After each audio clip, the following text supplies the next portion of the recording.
మాజీ మంత్రి వర్యులు టి జీవన్ రెడ్డి గారు కాంగ్రెస్ పార్టీకి రాజీనామా చేయడం అనేది సరైన నిర్ణయం కాదనేది మా అభిప్రాయం. జీవన్ రెడ్డి గారికి కాంగ్రెస్ పార్టీ ఎన్నో అవకాశాలు ఇచ్చింది, ఎన్నో పదవులు ఇచ్చింది. 75 ఏళ్ల వయసులో కూడా తన పదవి వ్యామోహంతోనే ఆరాటపడడం అనేది సరైన నిర్ణయం కాదని భావిస్తా ఉన్నాం.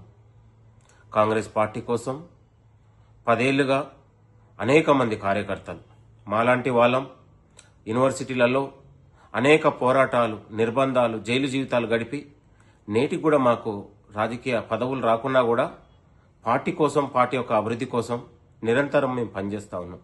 మీలాగా మేము నిరాశ చెందలేదు. మాలాంటి యువతరానికి మీరు సలహాలు, సూచనలు ఒక స్ఫూర్తిగా నిలవాల్సిన మీరు ఈరోజు కాంగ్రెస్ పార్టీకి రాజీనామా చేసి వెళ్ళడం అనేది సరైన అభిప్రాయం కాదనేది మేము భావిస్తా ఉన్నాం. కాంగ్రెస్ పార్టీ అనేక మందికి అవకాశాలు ఇచ్చింది, అనేక మందిని నాయకులుగా తయారు చేసినటువంటి ఘనత కాంగ్రెస్ పార్టీకి దక్కింది.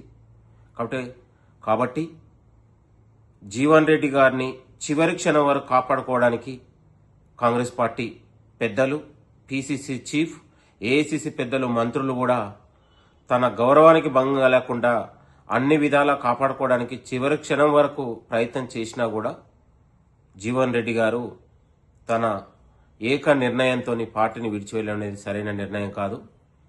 ఇవాళ కాంగ్రెస్ పార్టీకి లక్షలాది మంది కార్యకర్తలు ఉన్నారు. అనేక మంది కార్యకర్తలు వివిధ హోదాల్లో ఉన్నటువంటి వాళ్ళకు కూడా పదవులు రాకున్నా వాళ్ళు ఎక్కడ కూడా అధైర్యం చెందట్లేదు. వాళ్ళ పార్టీ కోసం, పార్టీ నమ్ముకొని పనిచేస్తూ ఉన్నారు.